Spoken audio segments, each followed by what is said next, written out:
નમસ્તે મિત્રો, જ્ઞાન ઝલક ઓનલાઈન સ્ટડી ચેનલમાં આપનું ફરીથી સ્વાગત છે મિત્રો।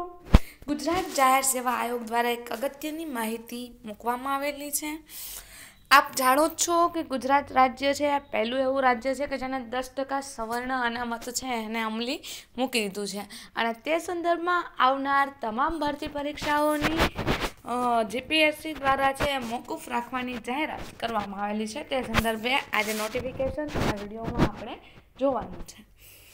ગુજરાત સરકાર દ્વારા 10% અનામત તારીખ 14/1/2019થી અમલ કરવાનો નિર્ણય છે, જેના સંદર્ભમાં ગુજરાત જાહેર સેવા આયોગ દ્વારા પ્રસિદ્ધ થયેલી જે જાહેરાતો અન્વયે ભરતી પ્રક્રિયા હાલ શરૂ થયેલ નથી, એટલે કે પ્રાથમિક કસોટી જેની લેવાયેલ નથી, જેની પ્રાથમિક કસોટીઓ 20/1/19થી 31/3/19 વચ્ચે લેવાની હતી, તેમની પ્રાથમિક કસોટીઓ હાલ પૂરતી મુલતવી કે મોકૂફ રાખવામાં આવેલી છે।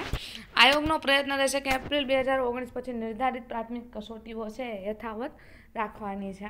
તો મિત્રો અહીંયા જોઈ લઈએ આપણે કઈ કઈ ભરતી પસંદગીની સેવાઓ છે એની તારીખોની અંદર ફેરફાર કરવામાં આવેલો છે। ગુજરાત વહીવટી સેવા વર્ગ 1, ગુજરાત મુલકી સેવા વર્ગ 1-2 અને ગુજરાત નગરપાલિકા મુખ્ય અધિકારી વર્ગ 2 પરીક્ષા છે 18-19 વર્ષની અંદર યોજાનાર હતી। જાહેરાત ક્રમાંક 40 છે, જેની મુખ્ય પરીક્ષા 17-24 ફેબ્રુઆરી 2019 અને 3 માર્ચ 19 હતી ત્યારે લેવામાં આવશે। સૂચિત તારીખ છે મિત્રો, ખાસ ધ્યાન રાખજો।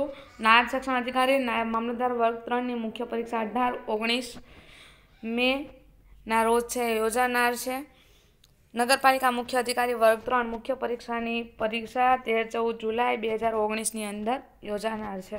તો આટલી નાનકડી એવી ટચુકડી ઇન્ફોર્મેશન આપને ચોક્કસ ઉપયોગી બની રહેશે જો આપણે ઉપરોક્તમાંથી એક પણ ભરતી પરીક્ષાની અંદર ફોર્મ ભરેલું હશે તો। વિડીયો ગમે તો લાઈક કરજો, આપણા મિત્રો સાથે શેર કરજો અને ચેનલને નવા હોય તો સબસ્ક્રાઈબ કરજો। Thank you.